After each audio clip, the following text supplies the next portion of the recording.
In year 11, in my November mocks, I got a grade 3 in chemistry. I walked into that exam and I had no idea what was going on. In my January mocks, I then managed to get a grade 8, and then in my real GCSEs, I got a 9 in chemistry and actually over 10% into the grade boundary for a 9.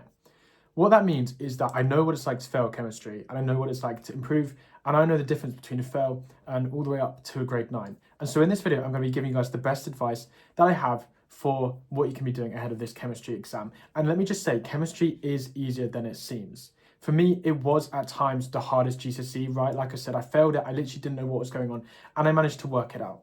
Now, before I begin, I just want to say that 85% of you guys are not subscribed who are watching my videos, so please hit that subscribe button and make sure to leave a like as well. Okay, so being honest then, the reason that I managed to go from a 3 to an 8 very quickly was the app Seneca Learning. Now, Seneca Learning is great. You know, I probably mention it in every video, and it's basically a website that has like interactive courses for all of the content. So it's a great website for learning content.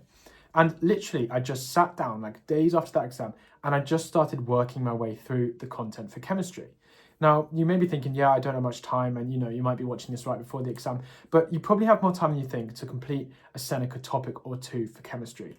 So pick some and just do some Senecas if you're struggling on content. And a lot of people are, because let's be honest, the reason that a lot of students find chemistry hard is because they probably haven't revised it that much. So just try and do some Senecas. There's nothing really glamorous, but I'd recommend doing that. Again, pick your weakest points and do some Seneca. It's really helpful. So that is my best advice in terms of content. And I know it's not the most like dramatic advice, but it really genuinely helped me. Now, if you are narrower on time, then one thing that we know is going to come up is practicals, okay? I always give this advice before every science exam just because they're going to come up. So do not neglect the practicals. Even spending like 5 minutes asking ChatGPT to remind yourself of the practicals would be useful.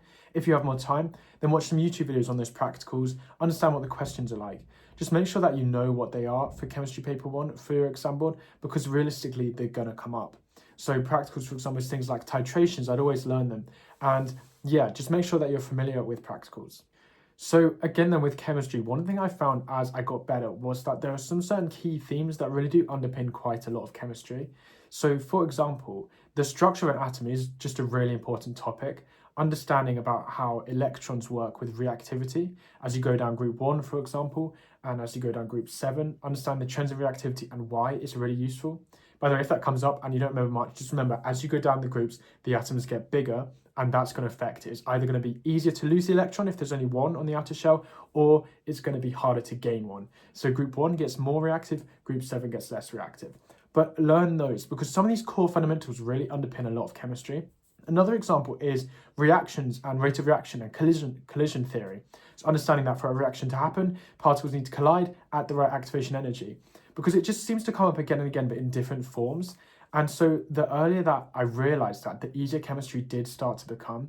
It meant I could guess quite a lot. And along these lines, I gave this advice before biology as well, but be careful with questions where you get graphs, where you get multiple choice questions, because this is where you're going to get a lot of marks. A science paper is easier in my view than a maths and an English paper because there's so much multiple choice. There's so many like easy marks you can pick up, but that obviously means you shouldn't be complacent. Now, again, what I say helped me get actually a 9 is just doing a huge volume of questions in the build up to the exam. Like the morning of the exam, the day before the exam, basically all I was doing at that point was questions. If you really need to learn content, then you need to learn content. But doing practice questions will never not be helpful, and then marking them or getting them marks. That brings me on to the sponsor of today's video, which is MarkMe. MarkMe is a great website where basically what you can do is select the chemistry topics you want to do. So focus on your weaknesses, for example, that'd probably be the best thing. And it can make a paper for you in the time that you want. And you can go through, like work them out, and it will mark it for you. And then you can kind of hover and see the mark scheme. So that allows you to learn the mark scheme, practice it and get it instantly marked, which will save you time as well. And it's all just in one website. Now, I reached out to the MarkMe team and they agreed to give everyone who subscribed and who watches this video a discount if you use code Henry. So thanks MarkMe for sponsoring this video, and make sure to go check that out.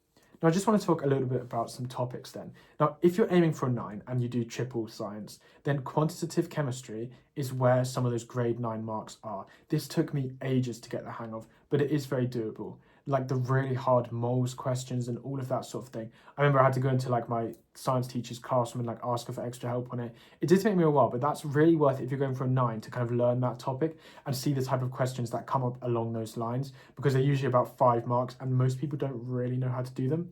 So a lot of the maths behind chemistry more broadly, like relative atomic mass, all of that, is actually like, it comes up again and again, and it's worth quite a lot of marks, like bond energy, all of that stuff. So that's really worth, depending on your exam like hierarchy, if you do triple or combined or anything, that's worth focusing a fair bit on, because I think the maths and chemistry is a little bit underrated and it's a lot easier than it seems. Like I said as well, collision theory will come up, you know, that's almost certain to come up, very common. Reactions, like why is this more reactive than this, is again, it's a really, really common one to come up, and just make sure you have those covered. So to conclude then, chemistry isn't some, you know, really scary subject. You do, of course, have other papers coming up. So if you do combined, then chemistry, if it's your worst paper, you know, you have other papers. You have 4 papers left after this exam to bring your average back up if this doesn't go well. Equally, you have chemistry paper 2, which I probably would say is easier on balance, but, you know, it depends what your strengths are. But my point is, you can also revise to that. If you're thinking, I'm really panicking for this chemistry exam, I haven't done enough, then what you need to do is revise chemistry paper 2 a lot. And you could do that really easy. You could do a Seneca topic a day and learn it like twice over by the time you get to your exams.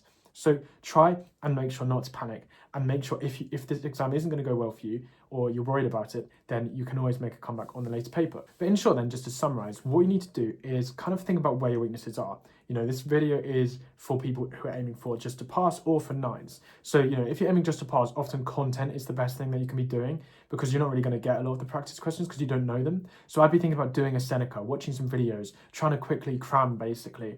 And then if you're aiming for a 9, it's about finding those grade 9 topics. It's about doing a huge volume of questions, and that's going to really help you. And then everyone needs to know the practicals, because, you know, they're going to come up. And yeah, so that's my main advice for that video. I hope you find it helpful. Please let me know how it goes as well. I'm sure you've all got this, and best of luck for the exam.